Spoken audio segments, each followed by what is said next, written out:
በኢትዮጵያ በአዋሽ በኦሞና በስምጥ ሸለቆ ተፋሰስ አካባቢዎች ከፍተኛ የሆነ የጎርፍ አደጋ ስጋት አለ። በተለይም በክረምት ወራት በሚዘንበው ከፍተኛ የዝናብ መጠን በእነዚህ አካባቢዎች ጉዳት ሲያስከትል ቆይቷል። መረጃዎች እንደሚያመለክቱት በየዓመቱ 700 ሺህ የሚጠጉ ነዋሪዎች በሚፈጠረው የጎርፍ አደጋ ለመፈናቀልና ለንብረት ውድመት ይዳረጋሉ። የውሃና ኢነርጂ ሚኒስቴር የጎርፍ አደጋ በእነዚህ አካባቢዎች የሚያስከትለውን ጉዳት ለመቀነስ የመከላከል ስራዎችን በመስራት ላይ የሚገኝ ሲሆን ስጋት ያለባቸውን አካባቢዎች በመለየትም ባለፉት 2 ዓመታት በተሰራው የቅድመ መከላከል ስራ በጎርፍ አደጋ ምክንያት የሚደርሱ ጉዳቶችን ለመቀነስ ተችሏል። የኢትዮጵያ ጎርፍ መከላከል ፕሮጀክት በሁለት ፒላርስ ነው ስራዎችን እየሰራን ያለ ነው። የመጀመሪያው የግንባታ ነው። ሁለተኛው ደግሞ የጥናት ነው። ጥናት የማዘጋጀት ግንባታ ላይ እስካሁን የገባ ነው በአጭር ጊዜ ነው ወይ ደግሞ በኤመርጀንሲ ብለን ፋስት ትራክ ብለን የገባንበት ነው። ቅድም ያንን ሁሉ ያገኘነው ጥቅም በአጭር ጊዜ በገባ ነው እና በሰራ ነው የጎርፍ መከላከል ስራ ነው። ነገር ግን ስሙን ፋስት ትራክ እንበለው ወይ ደግሞ ኢመርጀንሲ እንበለው እንጂ ወይ ደግሞ ሾርት ተርም ኢንተርቬንሽን እንበለው እንጂ በዋናነት ይህ የሾርት ተርም ኢንተርቬንሽን ስራ ለዘላቂነት ለምንሰራው ስራ መጋቢ ሆኖ ወይ ደግሞ ተሰናስሎ እንዲቀጥል አድርገን ነው እየሰራን ያለ ነው። ይህን ችግር ለመፍታት የውሃና ኢነርጂ ሚኒስቴር ከፍተኛ ጥረት እያደረገ ነው። በሁለት መልኩ ማለት ነው። አንደኛ ይሄ ጎርፍ ሲከሰት በአስቸኳይ ገብቶ ጎርፉ አደጋ እንዳያስከትል ቀድሞ መስራት ነው። ፋስት ትራክ ወይም የአስቸኳይ ጊዜ ስራዎችን እንሰራለን። ሁለተኛው ደግሞ ለዘላቂው ምን መሆን አለበት የሚለውን ነገር አሁን እያደረግን ያለ ነው ጥናት ነው።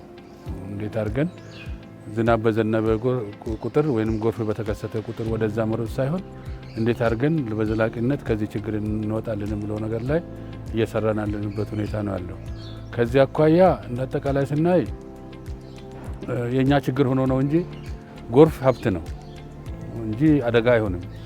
ሀብት የሚሆነው ጎርፍ ሲኖር መያዝ ነው።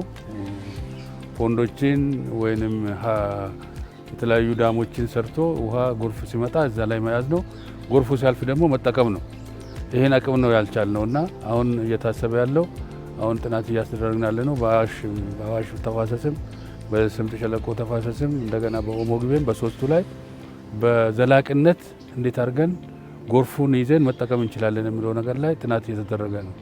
ስለዚህ እንደ አጠቃላይ ለጊዜው በሁለት መልክ ነው እየሰራን ያለ ነው። አንደኛ ጎርፉ ሲመጣ ጎርፉን ለመከላከል የምናደርጋቸው አስቸኳይ ጊዜ ጥረቶች ናቸው። ሁለተኛ በዘላቂነት ደግሞ ጎርፉን ለመከላከል የምንሰራቸው ስራዎች ናቸው ማለት ነው።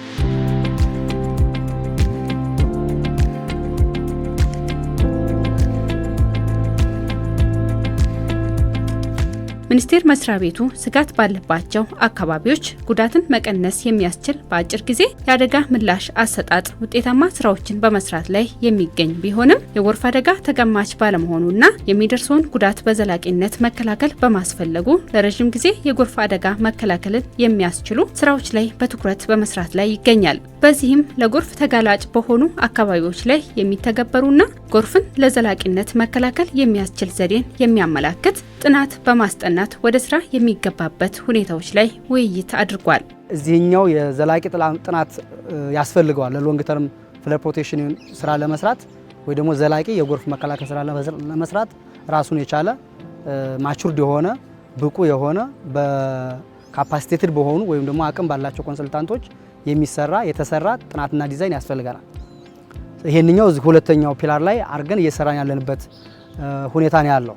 ስለዚህ በዚህኛው የሁለተኛው የሎንግ ተርም ኢንተርቬንሽን ላይ 3 ተፋሰሶችን መርጠን ካሉ ብዙ ተፋሰሶች ውስጥ በጣም አርጀንት ፕራዮሪታይዝ መደረግ አለባቸው ብለን ያሰብናቸው 3 ተፋሰሶች ናቸው። አንደኛው አዋሽ ነው፣ ሁለተኛው ስምጥ ሸለቆ ነው፣ ሶስተኛው ኦሞ ግቤ ነው። ሪፍት ቫሊ ላይ አሁን እየሰራን ያለ ነው። በዚህኛው አንደኛው በዚህኛው በጀት ዓመት ጥናታቸው አልቀው ወደ ግንባታ የሚገቡ አርጀንት ኢንተርቬንሽን ብለን የለየናቸውን ስራዎች ለመስራት ነው። ሁለተኛው ደግሞ ሙሉ የሪፍት ቫሊ ወይም ደግሞ የስምጥ ሸለቆ ተፋሰስን ማጥናትና ባንኬብል የሆነ ዶክመንት ለቴንደር ዝግጁ ለጫራታ ዝግጁ የሆነ ዶክመንት ወይም ደግሞ ለግንባታ ዝግጁ የሆነ ዶክመንት የማዘጋጀት ስራ ነው የምንሰራው። ሪፍት ቫሊ ውስጥ ብዙ ቦታዎች ለፍለድ የተጋለጡ ቦታዎች አሉ። የነዚህን የፍለድ የተጋለጡትን ቦታዎች በማስጠናት ቅድመ ዝግጅት ማድረግ ትንተናዎችን መስራት የግድ ይገባል። አሁን እስከዛሬ አሉ እንደዚህ አይነት ስራዎች በተንጠባጠበ ሁኔታም ቢሆኑ አሉ። ግን አሁን ሚኒስቴር መስሪያ ቤቱ እየሰራቸው ያሉ እነዚህ ኢኒሼቲቮች በጣም ጥሩ ኢኒሼቲቮች ናቸው። ወደፊት ለምሳሌ ህዝብን እያፈናቀለ የሚኖር ፍለድ ይከሰታል የሚል ነገር እንኳን ቢኖር እነዚህ መረጃዎች ኢምፖርታንት ናቸው። ሳይፈናቀል እዛው ይህን ጎርፍ ተላምዶ ህዝቡ መፍትሄ የሚሰጠውን ነገር ማምጣት መቻል አለባቸው። እነዚህ ስተዲዎች ገብቶሻል አይደለም እንዴ? መልካም እድልንም ይዞ ይመጣል ፍለድ። ለምሳሌ አዋሽ ላይ ብዙ ጊዜ ጎርፍ የተከሰተ ብዙ ኢንዱስትሪዎችን ብዙ ህዝብ ብዙ ነገር ሲያጠፋ ኑሯል። እንዲሁም ደግሞ የእርሻ መሬቶችን ሲበላ ኑሯል። በእኛም አካባቢ ብናይ በአርባ ምንጭ ዙሪያ ለምሳሌ ከኩልፎ ጋር ተያይዞ ከሀሬ ጋር ተያይዞ ብዙ ጊዜ ጎርፍ ይከሰታል። መንገዶችን የተለያዩ ኢንፍራስትራክቸሮችን ሲበላ ኑሯል። ይሄንን ከመታደግ አንጻር ይሄ አሁን ከጎርፍ ጋር ተያያዥ ያሉ ጥናቶች መካሄዳቸው ተገቢና ትክክል ነው ብለን ነው የምናምነው። ስለሆነም ጎርፍን ለመከላከል ያው ብዙ ነገሮች የተለያዩ ሜዥርመንቶች አሉ። ለምሳሌ ስትራክቸራል እና ኢንስትራክቸራል እነሱ ነው ዲቴይል ዛሬ የቀረቡት። ስለዚህ የተለያዩ ኢንተርቬንሽን ሜካኒዝሞችን እንዴት እንጠቀም ከሚል አንጻር ነው የዛሬው ኢንሰፕሽን ሪፖርት የቀረበውና ጎርፍን ከመከላከል አንጻር ተገቢ ነው፣ ትክክለኛ እርምጃም ነው የተሄደበት ያለው የሚል ነው አጠቃላይ ምልከታዬ። በዘለቄታው ምን ስራ መሰራት አለበት የሚለው ጥናት ላይ ነው ያተኮረው። ጥናቱ በቀጣይ የጎርፍ አደጋን ለመከላከል ምን አይነት መሰረተ ልማት መሰራት አለበት፣ የት መሰራት አለበት፣ የትኛው ተፋሰስ ላይ የሚለውን ነገር ነው የሚያጠናው። ይሄ ጥናት እዚህ ዛሬ ያየነው የስምጥ ሸለቆ ሐይቆች ተፋሰስና የኦሞ ግቤ ነው። የአዋሽ ደግሞ ሌላ አማካሪ እየሰራ ያለበት ጉዳይ ነው። ሶስቱ ላይ ይሄን ጥናት እያሰራን ያለ ነው። በዚህ አግባብ እነሱ አሁን እነኚህ አማካሪዎች ዓለም አቀፍ አማካሪዎች ናቸው። በርካታ ልምድ ያላቸው ሰዎች ናቸው። እነሱ አሁን የጎርፉን አደጋ አውቀው የት ጋ ነው ስራ መስራት የሚቻለው፣ መሰረተ ልማት ሰርተን እንበል ዳም ሰርተን ወይንም ሌላ አይነት የመከላከያ አይነቶችን ሰርተን እንዴት መከላከል ይቻላል የሚለው ላይ ጥናት ያደርጋሉ። ጥናቱ በሁለቱ ተፋሰስ ብቻ ሳይሆን በሶስት ላይ ነው እየሰራናል፣ አዋሽን ጨምሮ ማለት ነው። እሱ ጥናት አሁን ጥናቱንም ለሁለት ከፍለን ነው እየንበታለ ነው። በአስቸኳይ መስራት የምንችላቸው ምንድናቸው፣ በዘላቂነት ደግሞ የሚሰሩ ስራዎች ምንድናቸው የሚለው ነገር እየለዩ ነው። ይሄንን ነው እየተቸን ያለ ነው ማለት ነው።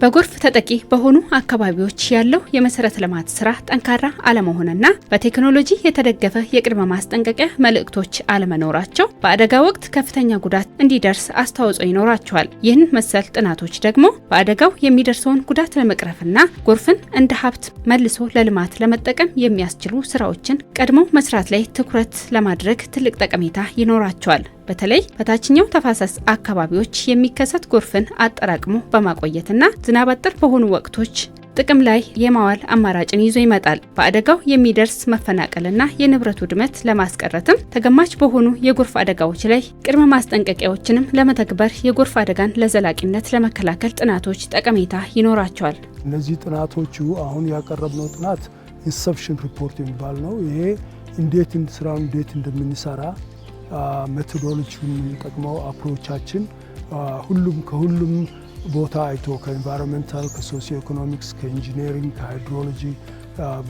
ሳይንስና ኢንጂነሪንግ ሁሉንም አይቶ የመጀመሪያ እንትን ነው ፎቶ የምንወስደው ማለት ነው። ከዛ በኋላ ሪፖርቱ ምን ይላል፣ በዚህ ሁኔታ ስላሉ ከአሁን ቀጥሎ እንደዚህ ነው የምንሰራው ማለት ነው። ከዛ ከተነሳ ወደ ፊዚቢሊቲ ስተዲ የሚባል ጥናት ነው የምንገባው። እሱ በጣም ዲቴይልድ ነው። በሁሉ ደረጃ በኢንጂነሪንግ፣ በሳይንስ፣ በኤንቫይሮንመንት፣ በሶሲዮ ኢኮኖሚክስ በጣም ጥልቅ ጥናት ነው የሚሆነው ማለት ነው። እነዚህ ጥናቶች በሚጠኑበት ሰዓት እነዚህን ነገሮች ሁሉ አማራጮችን ይዘው መምጣት አለባቸው። የትኛውን ነገር ምን አይነት ፕሮቴክሽን ሜዥር ብናደርግ ምን አይነት ነገር እናገኛለን? ኮስት ኤንድ ቤኔፊት አናሊሲሱ ተሰርቶ የኢንቨስትመንት ፕሮጀክቶችን ወደፊት ዲዛይን ብናደርግ ኦኬ፣ እዚህ አካባቢ ላይ የተጠና ጥናት አለ፣ ይህን ነገር ብናደርግ ይህን ነገር ቤኔፊት እናገኛለን። ህዝቡ ፕሮቴክትድ ይሆናል፣ አሴቱ ፕሮቴክትድ ይሆናል፣ አካባቢው ይጠበቃል። ስለዚህ ፍለድ የሚያመጣቸው ዳሜጆች በፕሮፐርቲ ላይ አንድ ዳሜጅ ነው፣ ሂውማን ሎስ አለ፣ ሁለተኛ፣ ሶስተኛ አካባቢውንም መረበሹ ኢኮሲስተሙ በአጠቃላይ ዲስተርብድ ይሆናል።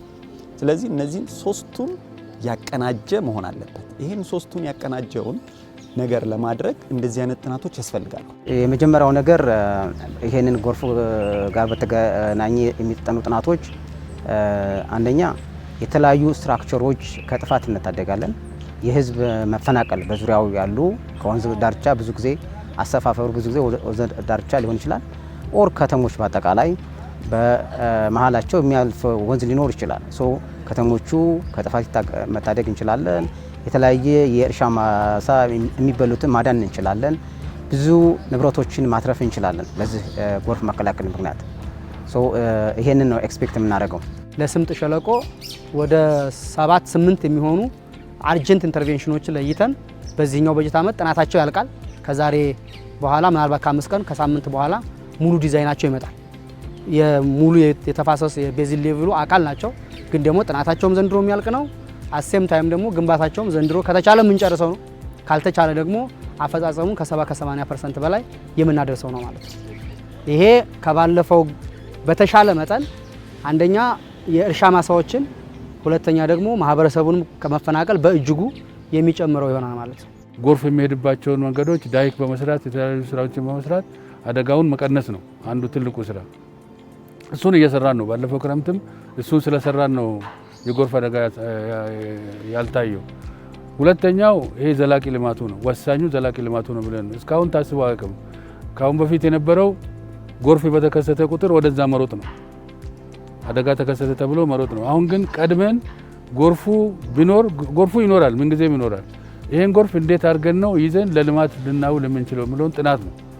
ይሄ ተጠናክሮ እንደ መንግስትም ታውቆ ዓለም ባንክም አውቆት የተለያዩ ጥናቶች ተደርጎ ወደ ስራ የገባንበት ነው። እሱ ዘላቂ መፍትሄ ይሆናል። በተለይ በእነኚህ በሶስቱ ተፋሰሶች ውስጥ ነው ጎርፍ የሚበዛው፣ በአዋሽ በስምጥ ሸለቆ ሐይቆች ተፋሰስ እና በኦሞ ግቤ ነው። ይህን ለመቀነስ አሁን የጀመርናቸው ስራዎች ወሳኝና መፍትሄ ይሆናሉ ብለን ነው የምንገምተው።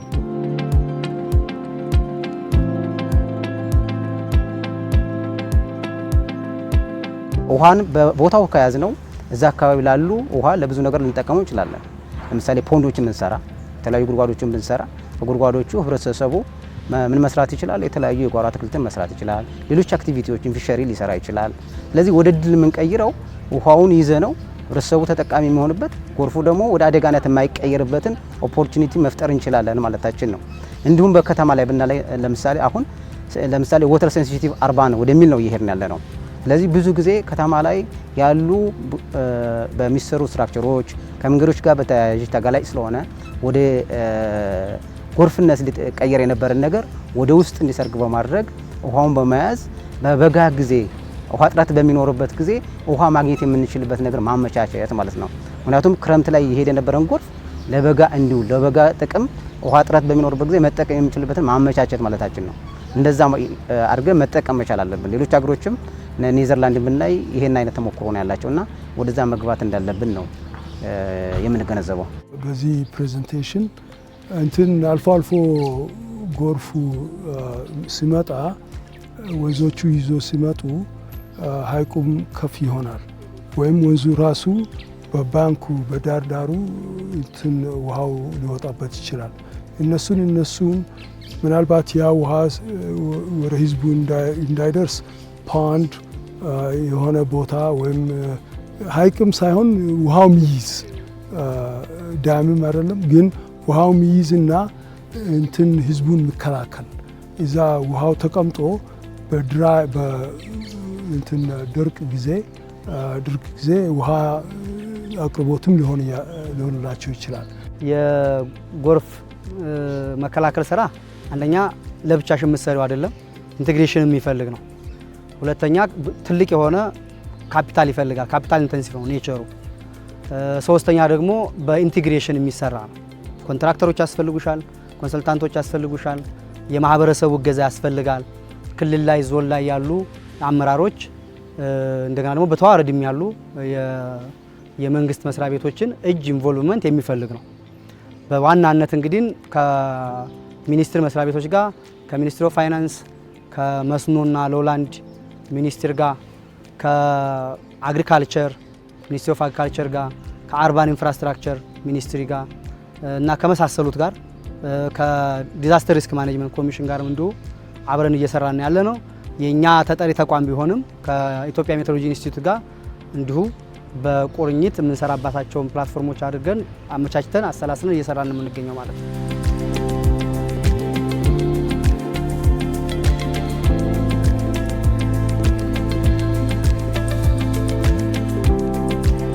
በኦሞና ስምጥ ሸለቆ ተፋሰስ አካባቢዎች ለመስራት የታቀደው የጎርፍ መከላከል ስራ 4 ክልሎች ውስጥ የሚሰራ ሲሆን አብዛኛውን የጎርፍ አደጋ የሚያስከትለውን ጉዳት ለመቅረፍ ያስችል ዘንድ ጥናቱን መሰረት በማድረግ የሚሰሩ ስራዎችን ለማጠናቀቅ የሚያስፈልገውን በጀት፣ ጊዜና በትብብር የሚሰሩ ስራዎችን በተመለከተ ከሚመለከታቸው አካላት ጋር ውይይት ተደርጓል። ምን አይነት መፍትሄ ነው የሚከላከለው ጎርፉ? እሱ አንዱ ነው። ሌላው ኢንቫይሮንመንቱና ሶሲዮ ኢኮኖሚክ ነው ማለት የህዝቡ እዛ የሚኖሩት ነዋሪዎችን ከነሱ ጋር መወያየት ግዴታ ነው። የነሱ ውይይት ምን ይፈጥራል? እኛ ዲዛይኑ ስንሰራ እናካትታለን። እነሱ ያቀረቡትን ሀሳቦች አካትተን ዲዛይኑ በዛ ይሰራል ማለት ነው። ለምሳሌ እዛ ወንዙ ዳር ላይ ያሉት ወይም ሀይቁ ዳር ላይ ያሉት በዛውንም አልፎ አልፎ ትልቅ ጎርፍ የሚመጣበት ቦታዎች ወይም ቅድም ስብሰባ ላይ እንደተነሳ ዌትላንዶች አሁን እዚህ አካባቢ ልክ ሀይቁ አካባቢ ውሃ እያለ ቤቶች ይቀርባሉ። እነሱ በውይይት ሪሎኬሽን ለማድረግ ወይም ሌላ ቦታ ሄዶ እዛ ቦታ ጎርፍ መከላከያው እንዲገነባ ነው እና በዛ መሰረት የሚያካትት ነው የነዋሪዎቹ የህዝቡ እና የኤንቫይሮንመንቱና የቴክኒካሉ አንድ ላይ አጠቃሎ የሚይዝ ጥናት ነው። እነዚህ ጥናቶች መጠናታቸው ብቻ ሳይሆን መጨረሻ ላይ ሪከመንድ የሚደረጉትን ወደ መተግበሩ የምንገባበት አቅም ይጠይቃሉ። ፋይናንስ ኢንቨስትመንት ስለሚጠይቁ ዝም ብለን አጥንተን ካስቀምጥናቸው አሁንም ኢሚዲየት የሆነ ሶሉሽን አይመጣም። ነገር ግን ጥናቶቹ በአጭር ጊዜ ውስጥ ሊቀርፉ የሚችሉበትን ነገር ማስቀመጥ መቻል አለባቸው። በሚዲየም ተርም የሆነ ሆራይዝን ኖሮት በሎንግ ተርም ደግሞ ሊቀረፉ የሚችሉትን ምክንያቱም ሪከመንድ የሚደረጉት እነዚህ ሚቲጌሽን ሜዠርስ የምንላቸው ወይንም ችግሮቹን የማስወገጃ መንገዶቹ ዝም ብለን አንዴ ሰርተን ምንተዋቸው አይደሉም። ቅድም እንዳነሳውልሽ ሁሌ የሚስተካከሉ ለምሳሌ ስትራክቸር አለ ማለት የሆነ ጎርፍ ይዞት ይሄዳል፣ መጠገን መቻል አለበት። ኦፕሬሽን ኤንድ ሜንቴናንስ ያለበት፣ ሞኒተሪንግ ያለበት፣ ሞኒተር ከተደረገም በኋላ ደግሞ ክትትል እንደገና ፊድባክ ኖሮት ያንን ነገር የሚከታተል አካል መኖር አለበት። ሚኒስትሪው ሁሉም ቦታ ላይ መድረስ አይችልም። ስለዚህ ከሚኒስትሩ ጋር የሚሰሩ ከፌዴራል ጀምሮ በሪጂናል ኦፊስ ያሉ፣ በወረዳ ላይ ያሉ፣ በዞን ላይ ያሉና እስከ ቀበሌ ድረስ ያሉት የተለያዩ አካላት ስቴክሆልደር ባለድርሻ የሚባሉት እዚህም ጥናት ውስጥ መካተት አለባቸው። ለሰስቴኔቢሊቲውም አስተዋጽኦ እንዲያደርጉ ሁል ጊዜ መገናኘትና ዲስከስ ማድረግ አለባቸው። ቀጣይ ስራ እንግዲህ በሁለት መልኩ ነው አሁን የምንሄደው። አንዳንድ ቦታ ላይ አስቸኳይ እርዳታ በሚያስፈልግበት ጊዜ መግባት ነው። ጎርፉ አደጋ እንዳያስከትል ቀድሞ መስራት ነው። ሁለተኛውና ትልቁ ስራ ይሄን ጥናት ካጠናቀቅን በኋላ ወደ ግንባታ መግባት ነው። ይሄን ስራ ለመስራት ከዓለም ባንክ ጋር ነው የምንሰራው። ፕሮጀክት አለው። የኢትዮጵያ ጎርፍ መከላከል አመራር ተብሎ ፕሮጀክት ተቀርጾ እየተሰራ ነው ያለው። ይሄን የሚደግፈው የባንክ ዓለም ባንክ ነው። ይሄንን ተጠቅመን እና ሌላውንም አጋር ድርጅቶችን ጨምረን ይሄ በቋሚነት ጎርፉን ለመከላከል ጎርፉን ከአደጋ ወደ ሀብት እንዲቀየር ማድረግ ነው። በዚህ መልክ እየሰራን ያለንበት ሁኔታ ነው ያለው።